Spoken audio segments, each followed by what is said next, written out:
Hello everyone, मैं हूं चिराग और आप देख रहे हैं दुई बोर्ड। तो इंजीनियरिंग मैथमेटिक्स में अपन पहला यूनिट स्टार्ट करते हैं जिसका नाम है डिफरेंशियल इक्वेशन। तो इससे पहले अपन समझते हैं डिफरेंशियल इक्वेशन क्या होती है। हालांकि आप लोग थोड़ा बहुत स्कूल्स में समझ के आ चुके होंगे, तो अपन पहले जल्दी से एक रिकैप करते हैं। An equation which contain derivative of one or more independent variable with respect to a one or more independent variable. तो मतलब क्या हुआ, जैसे कि ये वाली इक्वेशन आप देख सकते हैं।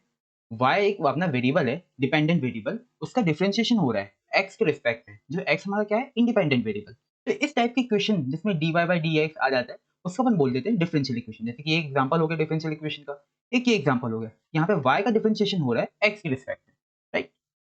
तो अब बात करते हैं अपन ऑर्डर और डिग्री। तो डिग्री क्या होती है? The degree of a differential equation is the degree of the highest derivative. मतलब यार जैसे देखो, अपनी ये वाली इक्वेशन है, इसमें अपन का y का डिफरेंशिएशन हो रहा है विद रिस्पेक्ट टू x। कितनी टाइम्स? 2 टाइम्स। यहाँ पे d2 बाय dx स्क्वायर लिखा है। तो इसका जो डिग्री हो जाएगी वो क्या हो जाएगी? 2, क्योंकि यहाँ पे y का डिफरेंशिएशन x के रिस्पेक्ट में कितनी बार हो रहा है? 2। तो इसकी डिग्री हो जाएगी 2। उसी तरह जैसे कि ये वाली इक्वेशन हो गई, इसमें देख सकते हैं, आप देख सकते हैं कि y का डिफरेंशिएशन हो रहा है x के रिस्पेक्ट में कितनी टाइम्स? 3 टाइम्स। अपन को हाईएस्ट डेरिवेटिव लेना है, इसलिए यहाँ पे मैं 3 बोल रहा हूँ। ये नहीं कि आप बोल रहे कि यहाँ पे 2 है, यहाँ पे 1 है। नहीं, अपन को हाईएस्ट लेना है। तो हाईएस्ट क्या डेरिवेटिव क्या है यहाँ पे? 3। तो इसकी डिग्री क्या हो जाएगी? 3, राइट। अब बात करें ऑर्डर की, तो ऑर्डर क्या होगा? The order of a differential equation is the order of the highest derivative. मतलब द हाईएस्ट डेरिवेटिव का ऑर्डर, ऑर्डर मतलब आप समझ लीजिए पावर। मतलब हाईएस्ट डेरिवेटिव का क्या ऑर्डर, जैसे कि इस केस में हाईएस्ट डेरिवेटिव का ऑर्डर मतलब हाईएस्ट डेरिवेटिव की पावर क्या है। यहाँ पे पावर कुछ नहीं तो क्या है? 1। तो इसका ऑर्डर क्या हो जाएगा? 1, राइट। उसी तरह यहाँ पे हाईएस्ट डेरिवेटिव का क्या ऑर्डर है? सबसे पहले तो ढूंढिए हाईएस्ट डेरिवेटिव क्या है। तो हाईएस्ट डेरिवेटिव तो ये, इसका ऑर्डर क्या हो जाएगा? इसका ऑर्डर हो जाएगा, यहाँ पे भी कुछ नहीं तो ऑर्डर क्या है? 1। तो यहाँ पे भी इसका ऑर्डर क्या हो जाएगा? 1। ठीक है। अच्छा, यहाँ पे एक चीज अपन को नोट करनी है कि डिग्री जो है वो हर डिफरेंशियल इक्वेशन के अपन निकाल नहीं सकते हैं। यहाँ पे देखा है, it should be noted that degree is used for those differential equation only which can be expressed as polynomial in derivative. इसको आप ऐसा समझो कि जब भी इस टाइप की टर्म आएगी, जैसे कि sin dy by dx, log dy by dx, cos या फिर किसी कांस्टेंट की पावर में, मतलब dy बाई dx कभी sin के अंदर आ गया या log के अंदर आ गया या cos के अंदर आ गया या किसी की पावर में आ गया, तो इन सब केस में जो हम डिग्री बोलेंगे वो नॉट डिफाइंड बोलेंगे। ठीक है। अभी आप इसको एज अ फैक्ट समझ लो, आप जब हायर मैथमेटिक्स में पढ़ोगे तो आप समझोगे इसकी डिग्री नॉट डिफाइंड क्यों होती है। ठीक है। अभी आप ऐसा समझ लीजिए कि जब भी कभी साइन के अंदर, कॉस के अंदर, टैन के अंदर, कोसेक के अंदर D Y by D X आ जाए या कभी लॉग के अंदर आ जाए या किसी की पावर में D Y by D X आ जाए, तो इन सब केस में हमारी जो डिग्री होगी वो नॉट डिफाइंड होगी। तो अब आगे बढ़ते हैं और समझते हैं फॉर्मेशन ऑफ डिफरेंशियल इक्वेशन। जैसे कि आपको मान लीजिए आपको एक कर्व है और आपको इसकी डिफरेंशियल इक्वेशन बनानी है।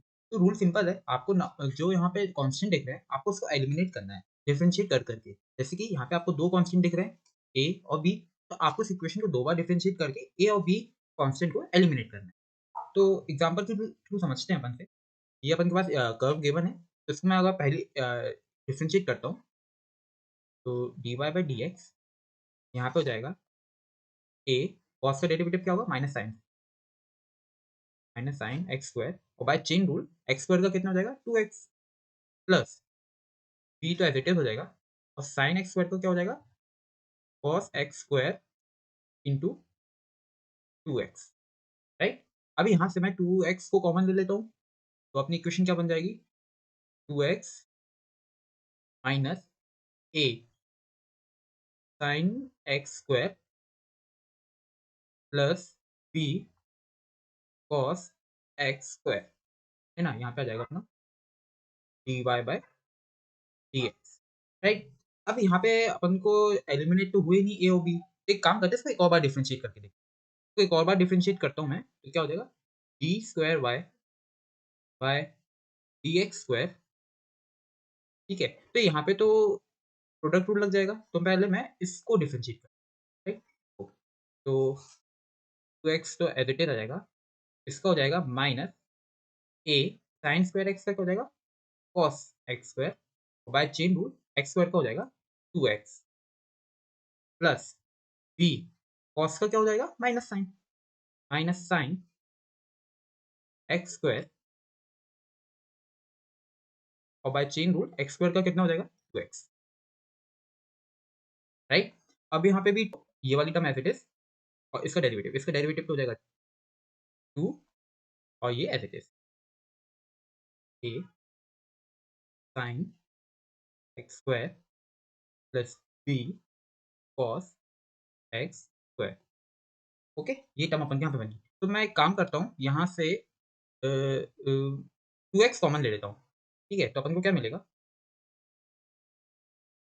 तो अगर मैं इसको कॉमन ले लेता हूँ तो यहाँ पे मिलेगा D square Y by D X square. यहाँ पे 2x कॉमन ले लिया, माइनस 2x कॉमन ले लेते तो ज़्यादा बेटर होगा। 4x square a cos square x plus b sin x square. ठीक है, और यहाँ पे अपन के पास वाली टर्म तो एज इट इज है, 2 minus a sin x square plus b cos x square. Okay, अब इसको अगर आप ध्यान से देखेंगे तो ये तो y वाली टर्म ही हो गई, राइट? तो यहाँ पे क्या हो जाएगा? माइनस 4x स्क्वायर, ये क्या हो जाएगा? y। तो मैं इसको y लिख देता हूँ। देखिए ये a cos square x plus b sin x square, तो यहाँ पे भी ये हो जाएगा a cos x square plus b sin x square. यहाँ पे मैं लिख दूंगा y प्लस, और ये वाली टर्म अगर आप ये देखिए तो पहला डेरिवेटिव हो जाएगा। ये देखिए यहाँ से ये यहाँ पे minus a sin x square plus b cos x square. यहाँ से मैं x यहाँ पे भेज दूंगा तो 1/x dy बाई dx हो जाएगा 1/x dy बाई dx। तो यहाँ पे क्या हो जाएगा?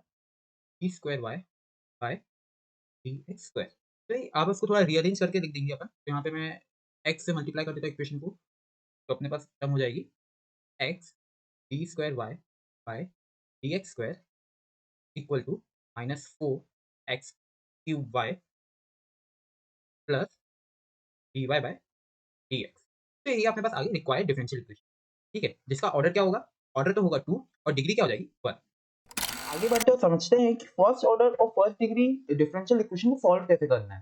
तो अपने पास ये 3 फॉर्म होते हैं, एक लेबनिज, बर्नौलीज और एग्जैक्ट। तो तीनों एक एक करके अपन तीनों को समझते हैं कि क्या है। तो पहला फॉर्म जो है वो है लेबनिज लीनियर डिफरेंशियल इक्वेशन। तो ये दो फॉर्म ये होते हैं, जो आप पहला वाला ये वाला फॉर्म देख रहे हैं वो क्या होता है? लीनियर इन y है। ठीक है, और जो दूसरा वाला फॉर्म जो आप देख रहे हैं ये वाला, उसको अपन बोलते हैं लीनियर इन x। ठीक है, तो लीनियर इन y का जो इंटीग्रेटिंग फैक्टर वो क्या आता है? ये e raise to power integration of p dx। ठीक है, और उसका सॉल्यूशन ये आ जाता है। यहाँ पे आपको एक बार नोट करना है, जो p और q है वो फंक्शन ऑफ x हो या कांस्टेंट हो। ठीक है, उसी तरह जो इक्वेशन लीनियर इन x है उसका इंटीग्रेटिंग फैक्टर क्या आ जाएगा? ये integrating factor equal to e raise to power p dy और उसका सॉल्यूशन ये आ जाएगा। ओके, और यहाँ पे p और q क्या होना चाहिए? फंक्शन ऑफ y होना चाहिए या तो कोई कांस्टेंट होना चाहिए। तो पहला क्वेश्चन अपन सॉल्व करते हैं। तो इसमें अपन को गिवन डिफरेंशियल इक्वेशन को सॉल्व करना है। तो अपन देख के बता पा रहा है कि लीनियर इन y है। क्यों? यहाँ पे p और q क्या है? या तो कांस्टेंट है ना? यहाँ पर आप कंपेयर करेंगे, यहाँ पे क्या आएगा? p की वैल्यू कितनी आ जाएगी? 1 और q की वैल्यू भी 1 आ जाएगी। तो ये कांस्टेंट है और ये किस फॉर्म में देख रहे हैं अपन को? Linear in y। तो उसका इंटीग्रेटिंग फैक्टर क्या आ जाएगा? Integrating factor equal to e की power integration of p dx। ठीक है, तो p तो अपना 1 है, तो ये क्या हो जाएगा? Integration of 1 into dx that gives e की पावर x, राइट? तो इसका सॉल्यूशन क्या हो जाएगा? y इंटू इंटीग्रेटिंग फैक्टर क्या है? e की power x equal to integration of q that is 1 into e की power x dx plus c। ठीक है, तो सॉल्व करेंगे तो क्या मिल जाएगा?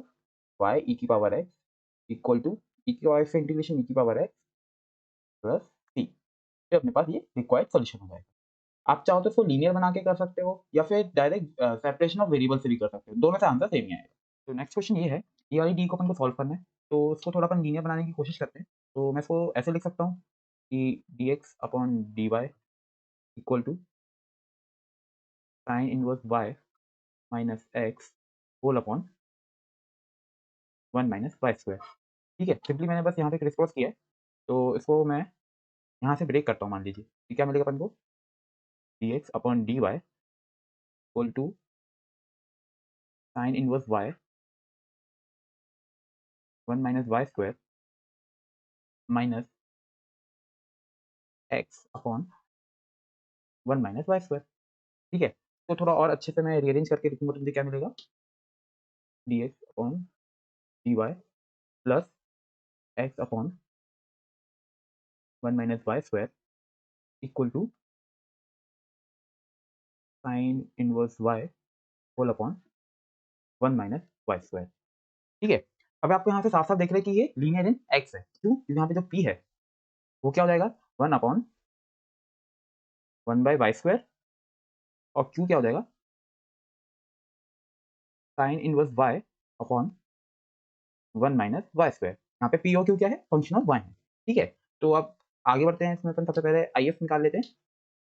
तो आई एफ क्या हो जाएगा, ई raise to power 1 upon under root of 1 minus Y square D Y. ठीक है, इसका इंटीग्रेशन तो साइन इनवर्स वाई हो जाएगा, तो क्या मिल जाएगा, ई raise to power sine inverse y. ठीक है, तो सॉल्यूशन क्या हो जाएगा, एक्स इंटू आई एफ क्या होता है, sine inverse y is equal to integration of q, q क्या था अपना, sine inverse Y upon 1 minus Y square और I F e raise to power sine inverse y d Y. ठीक है, तो यहाँ पे आप सब्स्टिट्यूशन क्या करेंगे, ऐसा कर लीजिए कि साइन इनवर्स वाई को टी मान लीजिए, है ना, और इंटीग्रेट कर दीजिए तो क्या मिलेगा, सॉरी डिफरेंशिएट कर दीजिए तो अपन को मिल जाएगा 1 अपॉन 1 माइनस वाई स्क्वायर और वाई का D Y is equal to D T. तो यहाँ पे सब्स्टिट्यूट कर देंगे, तो सब्स्टिट्यूशन के बाद क्या मिल जाएगा, ये वाली पूरी टर्म तो डी टी हो जाएगी, तो अपन को ये मिल जाएगा टी ई की पावर डी टी, ये मिल जाएगा टी ई की पावर टी डी टी। ठीक है तो अब यहाँ पे इसको इंटीग्रेशन बाय पार्ट्स कर लेंगे, तो इंटीग्रेशन बाय पार्ट्स, इसको मैं फर्स्ट फंक्शन मान लेता हूँ और इसको सेकंड।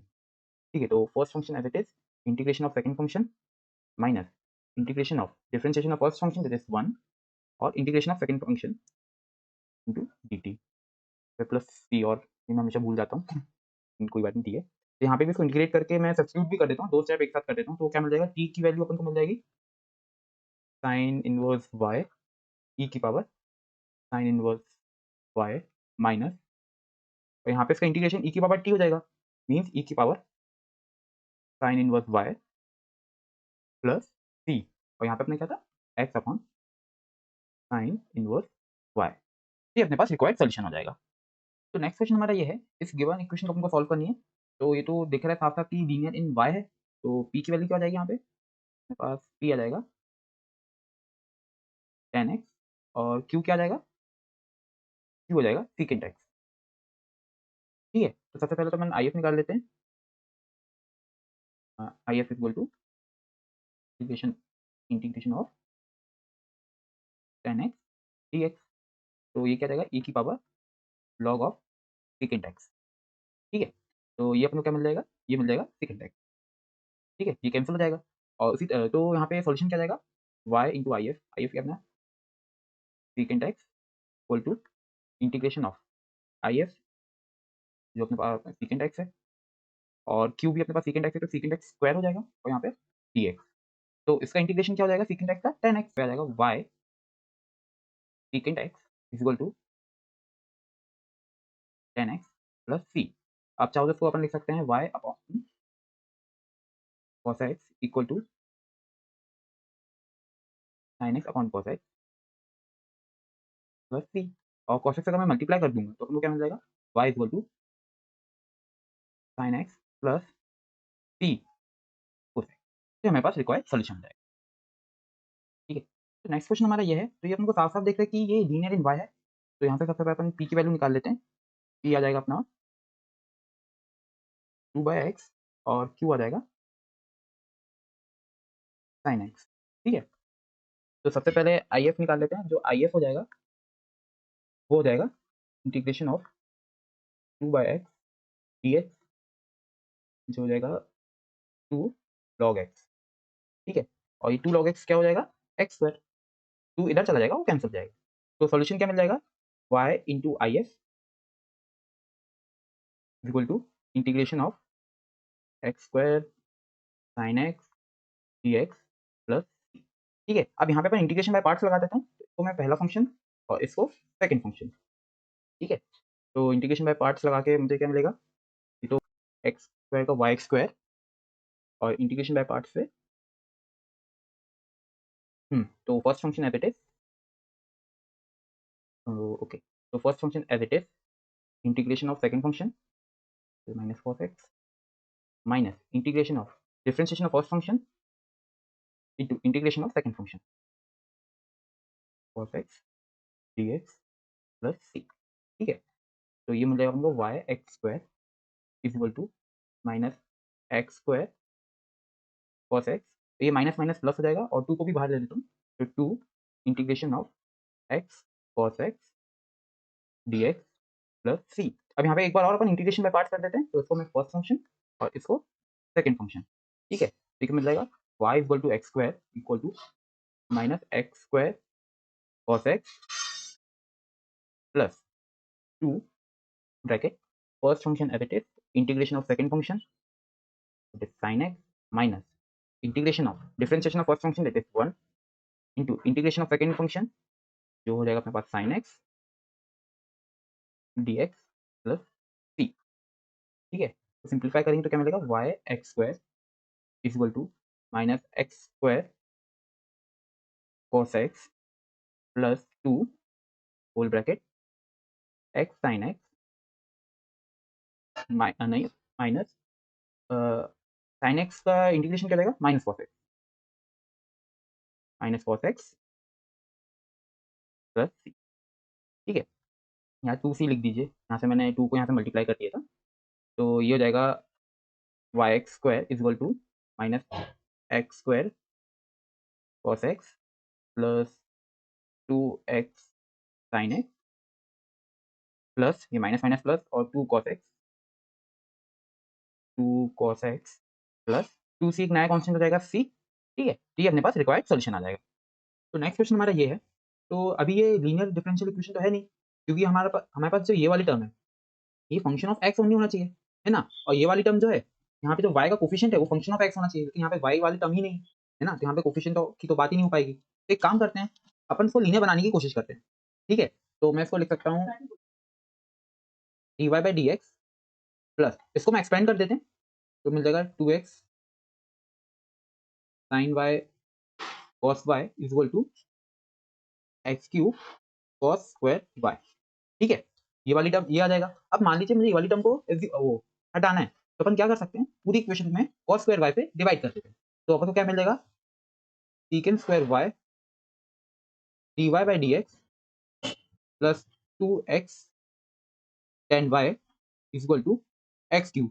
ठीक है, अभी ये वाली टर्म तो ठीक होगी, लेकिन ये वाली दो टर्म अभी बिगड़ी हुई है ना, तो इसको अपन को सॉल्व करने के लिए अपन क्या कर सकते हैं, tan y को अपन z ले लेते हैं, tan y को z एज्यूम कर लिया। ठीक है, और दोनों को अपन डिफरेंशिएट कर देते हैं विद रिस्पेक्ट टू x, तो क्या मिल जाएगा अपन को, tan का हो जाएगा secant square y dy by D X is equal to dz by dx।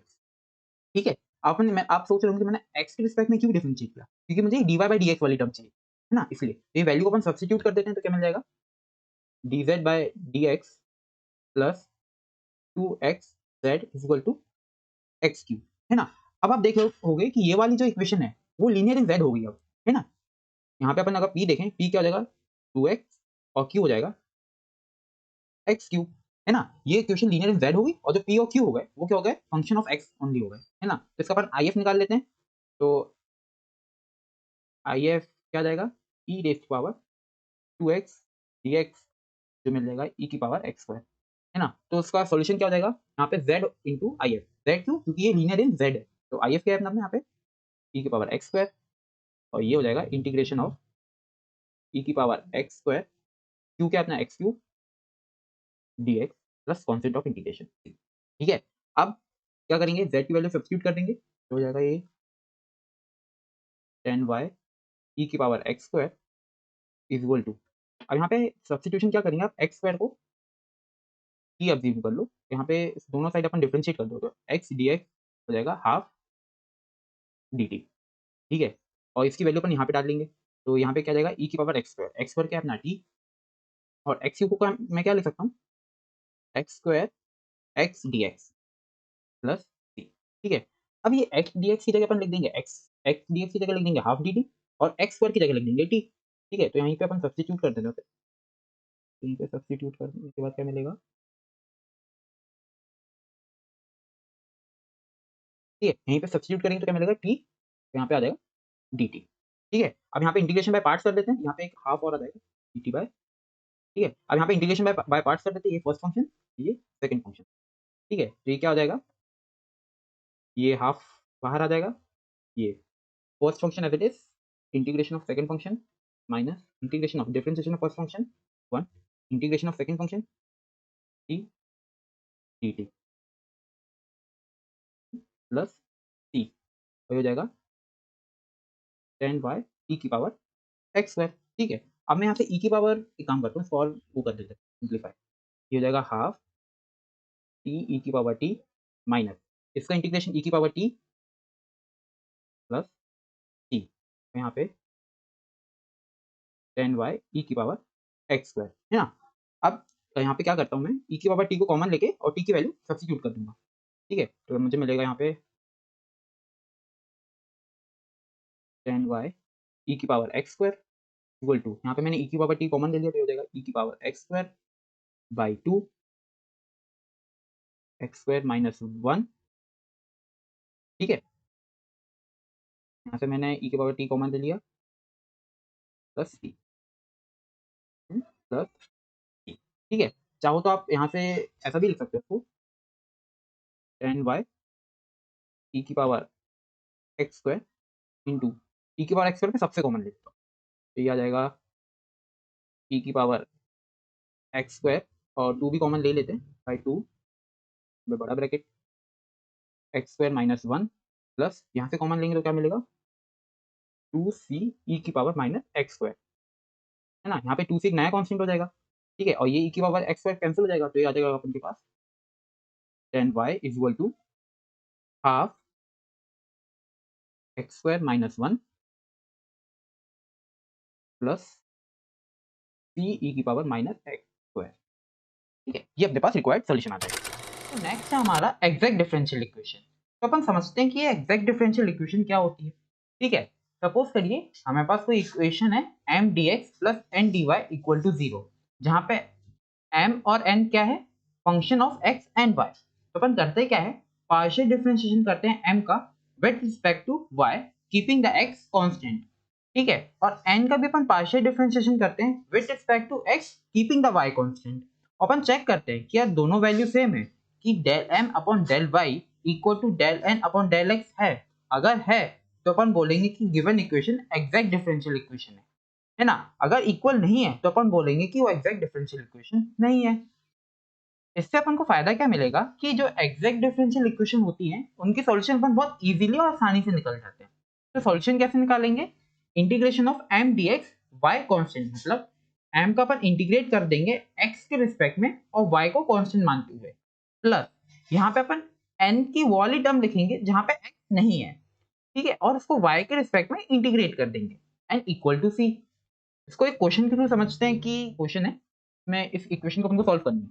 तो अगर अपन इसको कंपेयर करें m dx plus n dy equal to 0 से, ठीक है, तो m की वैल्यू क्या हो जाएगी, m आ जाएगा अपने यहाँ पे y की पावर x, राइट, और n क्या हो जाएगा, n आ जाएगा अपन के पास 2y प्लस e की पावर x। ठीक है, अब अपन क्या करेंगे, del m upon del y निकालेंगे कि del m upon del y, तो क्या आ जाएगा, del m upon del y क्या आ जाएगा, तो y का तो डेरिवेटिव 1 हो जाएगा और e की पावर x तो कांस्टेंट है, तो ये आ जाएगा e की पावर x, है ना, और अपन del n upon del x निकालते हैं, तो इसको मैं x के रिस्पेक्ट में डिफरेंशिएट कर दूंगा तो क्या मिलेगा, ये कांस्टेंट है तो 0 हो जाएगा और e की पावर x का डेरिवेटिव e की पावर x तो जाएगा e की पावर x। तो देख पा रहे हैं कि दोनों टर्म इक्वल हो गई। ठीक है, तो अपन इसका सॉल्यूशन क्या आ जाएगा, m dx मतलब y e की पावर x dx, है ना, यहाँ पे y क्या, y को कांस्टेंट मानते हुए, ठीक है, प्लस यहाँ पे अपन वो वाली टर्म लिखेंगे n की जहाँ पे x ना हो, मतलब यहाँ पे चेक करो जो जो भी टर्म में x होगी वो वाली टर्म नहीं लिखेंगे, जैसे कि यहाँ पे देखो e की पावर x, यहाँ पे x आ गया तो ये वाली टर्म नहीं लिखेंगे, यहाँ पे x है क्या, यहाँ पे x नहीं है तो ये वाली टर्म लिख लेंगे अपन। तो यहाँ जाएगा 2y dy equal to c। ठीक है, तो इसको मैं इंटीग्रेट कर देता हूँ, तो इसको इसका इंटीग्रेशन क्या मिलेगा, y की पावर x का इंटीग्रेशन मिलेगा वाई ई की पावर एक्स प्लस, ठीक है, इसका इंटीग्रेशन क्या मिलेगा, वाई स्क्वायर, तो इसका मिल जाएगा अपन को वाई स्क्वायर और इक्वल टू सी तो चल ही रहा था, ठीक है, तो ये गिवन सॉल्यूशन हो जाएगा। तो एक और क्वेश्चन देखते हैं। तो यहाँ पे अगर अपन एम और एन की वैल्यू निकालेंगे तो ये आएगा एम, तो यहाँ पे आ जाएगा 1 + 4xy प्लस 2y², ठीक है, और एन की वैल्यू क्या आ जाएगी, एन आ जाएगा 1 + 4xy प्लस 2x², ठीक है। तो अपन पहले निकालते हैं del m upon del y, वो आ जाएगा y के रिस्पेक्ट में मैं डिफरेंशिएट कर रहा हूँ तो ये 0 हो जाएगा, इसका हो जाएगा 4x और इसका हो जाएगा प्लस 4y, ठीक है। और यहाँ पे मैं del n upon del x निकालता हूँ तो हो जाएगा, ये हो जाएगा 4y और ये हो जाएगा प्लस 4x, ठीक है। अब यहाँ से अपन देख पा रहे हैं कि del m upon del y equal to del n upon del x है, ठीक है, तो अपन के पास गिवन डी वो एग्जैक्ट है, तो इसका सॉल्यूशन क्या होगा, तो सॉल्यूशन हो जाएगा एम डी एक्स मतलब 1 + 4xy plus 2y² D x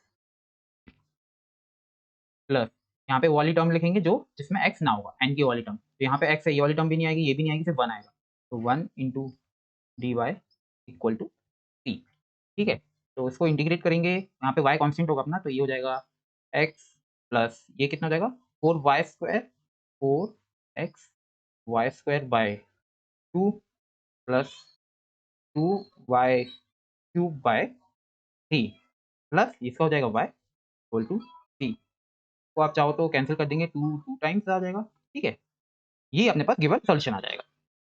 अब मान लीजिए अपने पास जो गिवन इक्वेशन है m d x plus n d y वो एग्जैक्ट नहीं है, तो उस केस में अपन क्या करेंगे, तो उस केस में अपन कोई इंटीग्रेटिंग फैक्टर से अपन मल्टीप्लाई करेंगे ताकि जो अपने पास जो इक्वेशन है वो एग्जैक्ट बन जाए। तो यहाँ पे अपन के पास कुछ केसेस हैं, अपन एक एक केस डिस्कस करते हैं और समझते हैं कि कब कौन सा अपन को फैक्टर मल्टीप्लाई करना है।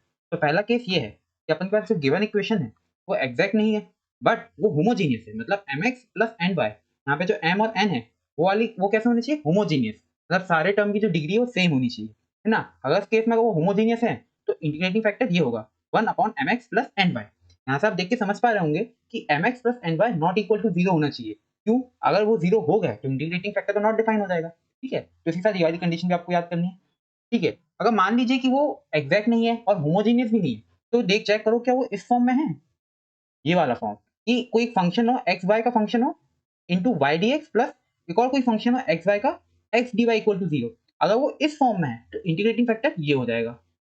अगेन यहाँ पे सेम कंडीशन कि mx minus n y not equal to 0 होना चाहिए, ठीक है। और मान लो कि अपना जो इक्वेशन है ना वो होमोजीनियस है ना वो इस फॉर्म में है ना, तो अपन ये वाला केस चेक करेंगे कि ये वाली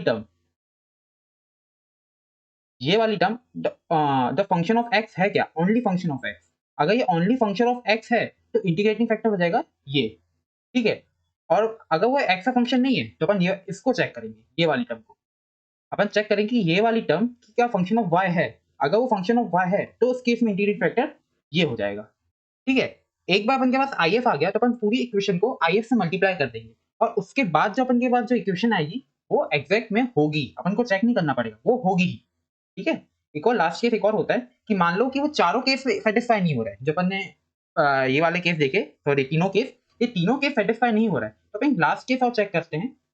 लास्ट केस में क्या करते हैं कि अगर मान लो वो इस फॉर्म में, ये यहाँ पे आप जो a b r s m n p q ये जब देख रहे हैं ये सब आर कांस्टेंट होनी चाहिए, अगर वो इस फॉर्म में है तो आई एफ हो जाएगा ये, आई एफ क्या हुआ, एक्स की पावर एच और वाई की पावर के, जहां पे अपन एच और के कैसे फाइंड करेंगे, इसके थ्रू, ये दो इक्वेशन से अपन एच और के फाइंड आउट कर लेंगे, ठीक है। तो इसको अपन क्वेश्चन के थ्रू समझते हैं कि कब केस अपन को कहाँ कैसे अप्लाई करना है। तो स्टार्ट करते हैं हमारे पहले क्वेश्चन से, यहाँ पे अपन सबसे पहले एम और एन की वैल्यू निकालते हैं, जो अपने पास एम है वो एम क्या होगा, एम होगा अपने पास x² प्लस y², और n क्या हो जाएगा -2xy, राइट। अब यहाँ से अपन चेक करते हैं del n upon del y, तो del m upon del y ये क्या हो जाएगा, ये 2y हो जाएगा, और del n upon del x क्या हो जाएगा, ये -2y हो जाएगा, ठीक है। यहाँ से साफ देख पा रहे हैं कि ये दोनों इक्वल नहीं है, ठीक है। लेकिन अगर मैं ऐसा देखूं कि 1/n del m upon del y minus del n upon del x, क्या ये ओनली फंक्शन ऑफ x है क्या? इसको चेक करते हैं। तो 1/n क्या है? -1/2xy, right. और ये वाली वैल्यू अपने पास 2y है, माइनस, और ये वाली वैल्यू -2y, तो माइनस माइनस प्लस हो जाएगा, तो +2y, फिर हो जाएगा 4y हो जाएगा। ये क्या मिल जाएगा अपन को? -1/2xy इंटू 4y, है ना। तो ये y से y कैंसिल, ये 2 आ जाएगा, तो ये क्या जाएगा? -2/x। Yes, it is a function of only x, है ना। तो अपन क्या बोलेंगे, तो ये अपना कौन सा केस हो गया? थर्ड केस, अगर आपको याद हो तो इसमें IF क्या होता था, आपको याद हो तो IF में होता था, IF होगा e की पावर जो भी फंक्शन आया उसका इंटीग्रेशन -2/x dx, है ना। तो ये क्या हो जाएगा? e की पावर -2 log x, है ना। दैट गिव्स 1/x², है ना। ये -2 इधर चला जाएगा, वो log log कैंसिल हो जाएगा। ठीक है, तो अपन अब क्या करेंगे, जो अपन के पास गिवन डी है उसमें अपन क्या मल्टीप्लाई कर देंगे, ये -1/x², ठीक है। तो अगर अपन x वो मल्टीप्लाई कर देंगे तो क्या मिलेगा अपन को? x² + y² dx whole upon x² plus -2xy upon x² dy equal to 0। तो यहाँ पे अपन को क्या मिल जाएगा? 1/y² dx माइनस ये x कैंसिल हो जाएगा, एक ऊपर क्या मिलेगा? 2y/x dy equal to 0। तो ये अब एग्जैक्ट डिफरेंशियल इक्वेशन है, अपन को चेक करने की जरूरत नहीं पड़ेगी, है ना। या फिर से आप वो चेक कर रहे हैं, अरे अपन चेक एग्जैक्ट बनाने के लिए तो अपन ने IF मल्टीप्लाई किया, तो अपन वापस क्यों चेक करें? तो ये एग्जैक्ट है, तो इसका अपन डायरेक्ट सॉल्यूशन लिख पाएंगे। तो डायरेक्ट सॉल्यूशन क्या होगा? इसका इंटीग्रेशन x के रिस्पेक्ट में, तो इसका क्या हो जाएगा? 1 का हो जाएगा x, और इसका क्या हो जाएगा? इसका हो जाएगा -2y²/x, राइट। ये हो जाएगा, इंटीग्रेशन का साइन क्यों लगाया? इंटीग्रेशन का साइन नहीं आएगा। ये हो जाएगा प्लस, यहाँ पे अपन वाली टर्म लिखते हैं जो x से फ्री हो, यहाँ पे तो एक भी टर्म x से फ्री नहीं, तो यहाँ पे 0 आ जाएगा, 0 into d Y equal to c, है ना। तो अपन के पास फाइनल सॉल्यूशन क्या आ जाएगा? ये आ जाएगा x minus 2y²/x equal to c, ठीक है। ये अपने पास फाइनल सॉल्यूशन आ जाएगा। अब आपको एक और यहाँ पे डाउट आ रहा होगा कि यहाँ पे मैंने डायरेक्ट थर्ड केस में क्यों आ गया, मैंने फर्स्ट केस चेक क्यों नहीं किया कि ये होमोजीनियस है या नहीं। और आपको दिख रहा है ये होमोजीनियस है, क्योंकि इस टर्म की डिग्री देखो 2 है, इस टर्म की भी डिग्री 2 है, तो अपन ने होमोजीनियस वाला केस क्यों नहीं यूज किया। आप एक्चुअली यहाँ पे होमोजीनियस वाला केस भी लगा सकते हो, उसमें जो IF आएगा उससे भी मल्टीप्लाई करके आंसर निकालोगे। लेकिन जब आप होमोजीनियस वाले केस से निकालोगे तो एक IF जो है ना बहुत बड़ा आएगा, और आप उससे मल्टीप्लाई करोगे तो अब उसके बाद भी जो डी आएगी वो भी एग्जैक्ट होगी, लेकिन उसको फिर इंटीग्रेट करना वो थोड़ा मुश्किल हो जाएगा। इसलिए मैंने वाला केस यहाँ पे दिया नहीं, बताया नहीं आपको। आप चाहो तो उससे भी कर सकते हो, उससे भी सेम आंसर आएगा, ठीक है। ये वाला अप्रोच थोड़ी ईजी है, इससे आसानी से आंसर आ जाता है, इसलिए मैंने आपको ये वाली अप्रोच बताई। आप चाहो तो वाले केस से भी करोगे और आंसर आप चेक कर सकते हो। नेक्स्ट क्वेश्चन सॉल्व करते हैं। इसमें अपन पहले m की वैल्यू लिख लेते हैं। m हो जाएगा अपना x² माइनस 2xy², ठीक है। और n क्या हो जाएगा? n हो जाएगा -x³ माइनस 3x²y। तो नॉट माइनस, इट प्लस, है ना। ये माइनस साइन अंदर जाएगा तो ये माइनस हो जाएगा, ये प्लस हो जाएगा। ऑलराइट, अब यहाँ पे अपन निकालेंगे सबसे पहले del m upon del y, del m upon del y, ठीक है। तो क्या आ जाएगा? यहाँ पे आ जाएगा 2x²y, और यहाँ पे आ जाएगा -4xy, ठीक है। और del n upon del x क्या होगा? Del n upon del x हो जाएगा -3x² प्लस 6xy, ठीक है। तो यहाँ से देख पा रहे हैं कि दोनों इक्वल तो है नहीं, तो ये एग्जैक्ट है नहीं। तो अपन एग्जैक्ट बनाने की कोशिश करते हैं। तो पहला केस अपन चेक करते हैं कि होमोजीनियस है या नहीं। तो होमोजीनियस तो है, क्योंकि ये वाली टर्म की डिग्री देखो 2 + 1 3, ये भी 2 + 1 3, ये भी 3, ये भी 2 + 1 3, 3 3 3 3, है ना, तो होमोजीनियस तो है।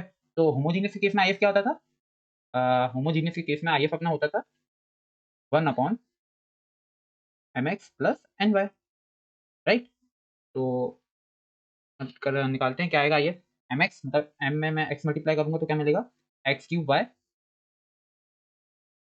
माइनस 2 x² y², यहाँ पे n में y मल्टीप्लाई कर दूंगा तो minus x cube y plus 3 x² y²।